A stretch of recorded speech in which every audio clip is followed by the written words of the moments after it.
asking about me, where I've been and where. एक बेटी की जान गई है और पूरी दुनिया उस बेटी के चरित्र पर सवाल उठा रही है। दोस्त बनाना, पार्टी करना और इस तरह अपने दोस्त पर भरोसा करके कहीं जाना गुनाह है क्या?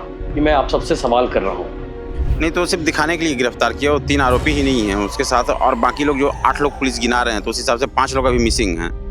वो 5 लोग भी गुनहगार होंगे। वो 5 लोग को किस बेस पे पुलिस बचा रहा है? या तो पुलिस रिश्वत खाया है या पुलिस तह तक जाना नहीं चाहता है।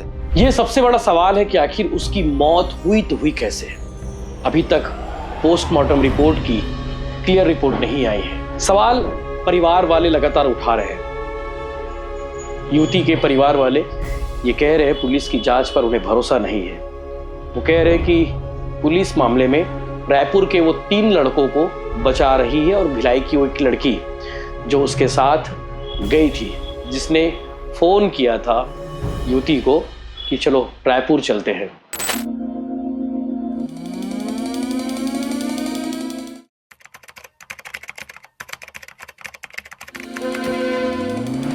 नमस्कार, जय जोहार, जय छत्तीसगढ़ में यशवंत साहू और आप सब देखना शुरू कर चुके हैं भिलाई टाइम्स। और आप सबसे एक विनम्र अपील है, एक अनुरोध है।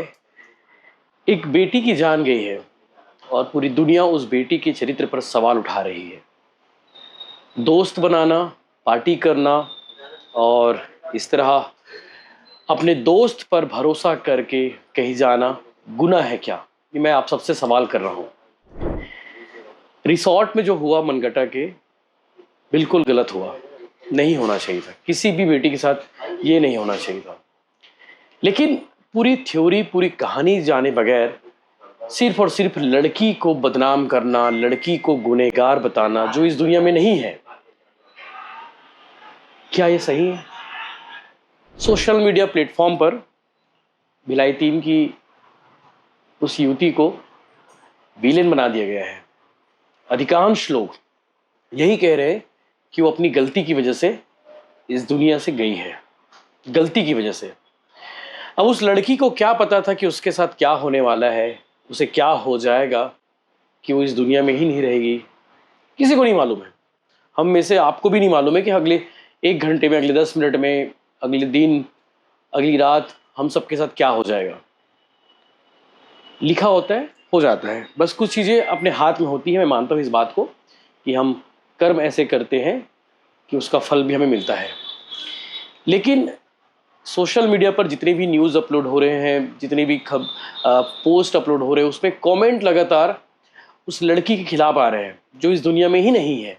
अब आप सोचिए, उसके माता पिता, उसके भाई बहन, रिश्तेदार, दोस्त यार, जिस टीचर ने उन्हें पढ़ाया हो उस टीचर, ऐसे तमाम लोगों के भीतर क्या बीत रही होगी। बहुत आसानी से उस लड़की को विलेन करार दे दिया गया है जो इस दुनिया में ही नहीं है। उसके चरित्र पर सवाल उठाया जा रहा है। वो लड़की अपने परिवार का पालन पोषण करती थी, भिलाई 3 के थिएटर में काम करती थी, वहाँ की स्टाफ थी, घर में कमाने खाने वाले इकलौती थी, बाकी माता पिता भी उसी के ऊपर डिपेंड है। अब उसी पर सवाल ये उठाया जा रहा है कि वो लड़की चरित्र से ऐसी थी, वो शराब पीती थी, वो घूमती थी, वो पार्टी करती थी। कहाँ लिखा है कि लड़कियां पार्टी नहीं कर सकती? ये पुरुष प्रधान सोच वाले जो लोग हैं, इन्हीं लोगों ने ऐसे कमेंट करने पर लोगों को मजबूर किया है। मैं मानता हूं कि उस रात को उसके साथ हुआ बहुत गलत हुआ। फिर से कह रहा हूं, पुलिस की थ्योरी के मुताबिक, पुलिस के अनुसार उसके बॉयफ्रेंड आशुतोष हिरवानी उर्फ आशु ने उसे शराब पिलाई। शराब पिलाने के बाद ज़बरदस्ती करने की कोशिश की, ज़बरदस्ती की भी। शॉर्ट पीएम रिपोर्ट में इस बात की पुष्टि हुई है कि उसके साथ में दुष्कर्म हुआ है और उसके बाद जब वॉशरूम गई वापस नहीं लौटी। बड़ा सवाल अभी भी कायम है कि आखिर युवती की मौत कैसे हुई है? क्या ये नेचुरल डेथ थी? क्या उसे कोई अटैक आया था? या फिर उसके बॉयफ्रेंड ने ही उसे मरने के लिए मजबूर कर दिया? क्या उसके बॉयफ्रेंड ने उसका गला दबाया, उसके साथ मारपीट की, उसकी हत्या की या फिर उसके साथ कोई हादसा हुआ। यह सबसे बड़ा सवाल है कि आखिर उसकी मौत हुई तो हुई कैसे। अभी तक पोस्टमार्टम रिपोर्ट की क्लियर रिपोर्ट नहीं आई है। बिसरा को प्रिजर्व करके रखा गया है और बिसरा रिपोर्ट के बाद और भी चौंकाने वाले खुलासे हो सकते हैं। सवाल परिवार वाले लगातार उठा रहे हैं। युवती के परिवार वाले ये कह रहे हैं पुलिस की जांच पर उन्हें भरोसा नहीं है। वो कह रहे हैं कि पुलिस मामले में रायपुर के वो 3 लड़कों को बचा रही है और भिलाई की वो एक लड़की जो उसके साथ गई थी, जिसने फ़ोन किया था युवती को कि चलो रायपुर चलते हैं। दोपहर के आसपास लगातार आशुतोष फ़ोन करता रहा लड़की को और उसके बाद जब फ़ोन नहीं उठाई तो उसने उसकी दोस्त को फ़ोन लगाया। उसकी दोस्त ने उसे कन्विंस किया और उसके साथ रायपुर गई और सिमर्स क्लब में जाकर पार्टी की। जो वीडियो आप लगातार देख पा रहे हैं, ये वीडियो सिमर क्लब रायपुर का ही है। ये वीडियो में दोनों साथ नज़र आ रहे हैं।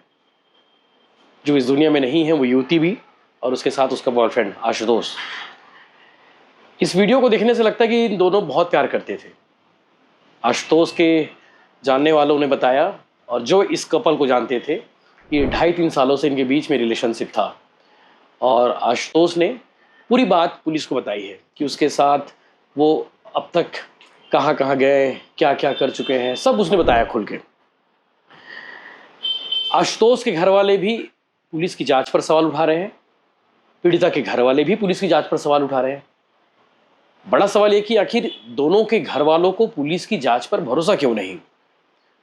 पीड़िता के घर वालों के अनुसार इस केस में 3 और लड़के थे रायपुर के रहने वाले, उनको बचा लिया गया है, जो नहीं करना चाहिए था। आशुतोष के घर वालों के अनुसार इस केस में उसके बेटे को फंसाया गया है। उसका बेटा मर्डर नहीं कर सकता। परिवार वाले, उसके जान पहचान वाले लोग यही कह रहे हैं। मेरे पास बहुत सारे फ़ोन आए थे। सभी मीडिया वालों को फ़ोन करके कह रहे हैं कि भैया थ्योरी कुछ और ही है, पुलिस ने उन्हें फंसा दिया, ऐसा उनका कहना है। लेकिन पुलिस की जांच अभी बाकी है। बिसरा रिपोर्ट की जांच आनी बाकी है कि आखिर उस युवती की मौत कैसे हुई थी। घर वाले पुलिस पर ये सवाल उठा रहे हैं पीड़िता के कि लड़कों को छोड़ दिया गया है। पुलिस ये कह रही है कि उन लड़कों का रोल नहीं है इस केस में।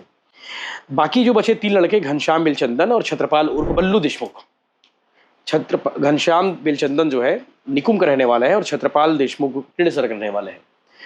घनश्याम और जो छत्रपाल है, इन दोनों की भूमिका थी, एक ने शराब खरीदा और दूसरे ने गाड़ी अरेंज की।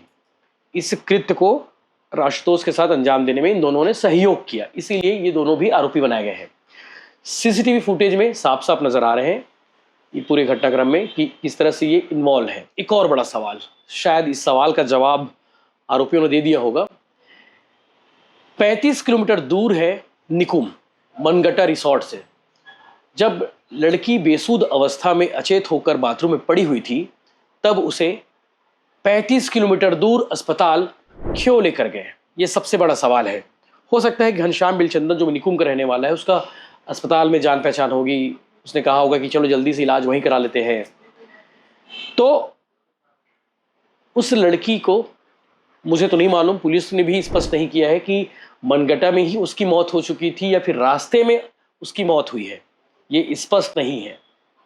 लेकिन शायद हो सकता है कि उस वक्त उसकी सांस चल रही होगी, उसे निकुम अस्पताल ना ले जाकर सीधे राजनांदगांव जिला अस्पताल लेकर जाते तो शायद स्थिति कुछ और ही होती। समय पर उसे इलाज मिल जाता तो शायद वो जिंदा भी होती। 30-35 किलोमीटर दूर बेवजह निकुम अस्पताल ले जाने की ज़रूरत क्यों पड़ी? क्यों उसकी जान के साथ ये खिलवाड़ करते रहे? ये सब अपने आप में बड़ा सवाल है। इसके अलावा इस प्रकरण में पुलिस की जांच पर इसलिए भी सवाल उठ रहे हैं कि जब लड़की को अस्पताल लेकर गए तो रायपुर से जो 3 लड़के आए थे, वो 3 लड़के भाग क्यों गए? ये सबसे बड़ा सवाल है। पुलिस ने क्या उनसे बयान लिया? पुलिस का कहना है कि हमने बयान लिया है और बयान के आधार पे वो इस केस में इन्वॉल्व नहीं है। सीसीटीवी फुटेज के आधार पर भी वो इस केस में इन्वॉल्व नहीं है। लेकिन पुलिस ने उन तीनों का नाम क्यों नहीं बताया कि आखिर वो कौन है जिनका इस केस में इन्वॉल्वमेंट है, जिसे इस केस में इन्वॉल्वमेंट का आरोप उनके घर वाले लगा रहे हैं। ऐसे बहुत सारे सवाल हैं और बहुत सारे सवालों के जवाब अभी आने बाकी है। राजनांदगांव पुलिस इस मामले की जांच कर रही है। राजनांदगांव की पुलिस अधीक्षक आईपीएस अंकिता शर्मा ने इस जांच के लिए अलग से टीम का गठन किया है और वो टीम सिर्फ और सिर्फ हर एंगल से हर पहलुओं को खंगाल रही है, सवालों के जवाब ढूंढ रही है। और परिवार वालों को भी लगता है कि उनकी बेटी को न्याय मिलना चाहिए, उनके दोस्त यार को भी लगता है कि न्याय मिलना चाहिए। और न्याय क्यों नहीं मिलना चाहिए? जो उस बच्ची के साथ हुआ है, भिलाई की इस बेटी के साथ हुआ था, सबके सामने आना चाहिए और सबको पता चलना चाहिए कि आखिर क्या हुआ था। फिलहाल इस प्रकरण में परिवार वालों ने आज क्या कहा है वो भी आप सुनेंगे। और आप सबसे अनुरोध है, आप सबसे एक बार फिर से विनती है कि इस केस में दुष्कर्म का अपराध पंजीबद्ध हुआ है, दुष्कर्म का केस लगा है, एफआईआर हुई है, तो पीड़िता की फ़ोटो, पीड़िता का नाम आप लोग शेयर ना करें।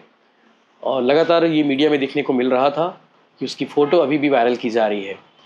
अपराध जब तक दर्ज नहीं हुआ था तब तक लोगों ने उसकी फ़ोटो दिखाई है, हमने भी दिखाई फ़ोटो, लेकिन जब पता चल जाए कि उसके साथ ये केस हुआ है तब हम सबका नैतिक धर्म होता है कि उसकी फ़ोटो ना दिखाए, उसके नाम साझा ना करें। इसीलिए हमारे सहयोगी ने उसके परिवार से जब बातचीत की तो उसे उल्टा खड़े करके उनसे बातचीत की ताकि उनकी पहचान उजागर ना हो। सुप्रीम कोर्ट की गाइडलाइन है कि आप उनकी पहचान उजागर नहीं कर सकते। जय हिंद। का प्रयास करेंगे। क्या कहना चाहेंगे भैया? पूरे मामले में पुलिस ने 3 आरोपियों को गिरफ्तार किया। नहीं तो सिर्फ दिखाने के लिए गिरफ्तार किया, वो 3 आरोपी ही नहीं है उसके साथ और बाकी लोग जो 8 लोग पुलिस गिना रहे हैं, तो उस हिसाब से 5 लोग अभी मिसिंग हैं। वो 5 लोग भी गुनहगार होंगे। वो 5 लोग को किस बेस पे पुलिस बचा रहा है? या तो पुलिस रिश्वत खाया है या पुलिस तह तक जाना नहीं चाहता है। शुरू से पुलिस का रवैया वैसे ढुलमुल रहा है। तो आप लोग संतुष्ट नहीं? मैं बिल्कुल 1% संतुष्ट नहीं हूँ। थोड़ा बहुत तो थाना गए थे कल आप लोग? हम लोग थाना गए हैं तो वहाँ पुलिस हमको संतुष्ट होने लायक भी जवाब नहीं दे पा रहा है। और जवाब देने के बजाय हम लोग को वो कर रहा है कि आप लोग अभी शांत रहिए, धीरज रखिए, ये कर रहे हैं, वो कर रहे हैं। और जबकि दोषी लोग को अवभगत में लगा हुआ है, वीआईपी ट्रीटमेंट दिया जा रहा है। इस कार्रवाई संतुष्ट नहीं है? बिल्कुल संतुष्ट नहीं है। पुलिस तो एकदम ऐसा लग रहा है कि एक तरफा एक पलड़ा में बैठ के झूल रहा है। पुलिस ने तो दुष्कर्म का मामला अपराध दर्ज करके 3 लोगों को गिरफ्तार भी कर लिया। वो तो अपने बेस पे अपराध दर्ज कर लिया ना। पुलिस हमको तो साबित करे कि दुष्कर्म हुआ है, हमको कुछ तो दिखाया ऐसा। पुलिस तो बोल देगा 50 लोग दुष्कर्म किए हैं, तो 50 लोग को दिखाए तो पुलिस शुरू से बोल रहा है इसमें 8 लोग हैं, 3 लोग को मोहरा बना के 5 लोग को बचाने के चक्कर में लगे हुए हैं। मतलब आपका कहना है कि 5 लोगों को बचाया जा रहा है? 5 लोग को बचाया जा रहा है, पुलिस के हिसाब से बोल रहा हूँ मैं, अपने हिसाब से नहीं बोल रहा हूँ। पुलिस हम लोग को शुरू से बोल रही है 8 लोग थे, तो 5 लोग कहाँ हैं? चलिए मैं मान लिया 3 लोग दोषी हैं, 5 लोग कहाँ हैं? 5 लोग को सामने लाए तब तो हम मानेंगे हाँ पुलिस सही दिशा में चल रहा है। तो 5 लोग कहाँ हैं? अभी आज भी थाना गए, आपके परिवार वाले कुछ जानकारी मिली है? अभी थाना गए हुए हैं, अभी जानकारी नहीं मिली हो, आएंगे तो जानकारी मिलेगा। पुलिस का तरफ ये हुआ है 1 घंटा काम को बैठा के 12 घंटा लगाओ। हम लोग को 3 दिन से 12-12 घंटा बैठा के रखे हैं जैसे हम लोग दोषी हैं। और उन लोग को हर 2 मिनट में चाय, पानी, कॉफी, दूध, लस्सी परोस रहे हैं। तो पुलिस का रवैया ही वैसे दिख रहा है। तो सही से कार्रवाई नहीं कर रहे हैं पुलिस? कार्रवाई हो ही नहीं रहा। सही तो छोड़ो, कार्रवाई ही नहीं हो रहा है। कार्रवाई होना होता तो बात बहुत आगे तक बढ़ गया होता। हम लोग छोटे लोग हैं, हम लोग आम लोग हैं, तो मेरे को इतना सारा जांच में लूप होल दिख रहा है, लेकिन पुलिस को कुछ नहीं दिख रहा है, जबकि उन लोग जांच अधिकारी हैं।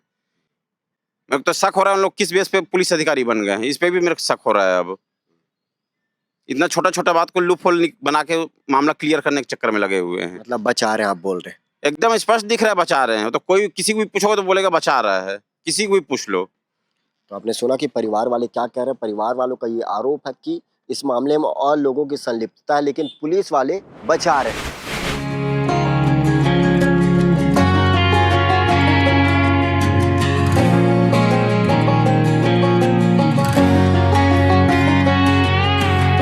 I hear you been asking about me, where I've been and where I sleep. It's hard to find me if you really want to. Turns past that takes a cool sign. Same podcast, same moon boots, trying to outrun the thought of you. But in this town the truth don't stop. You can't live in a town this small. You can change your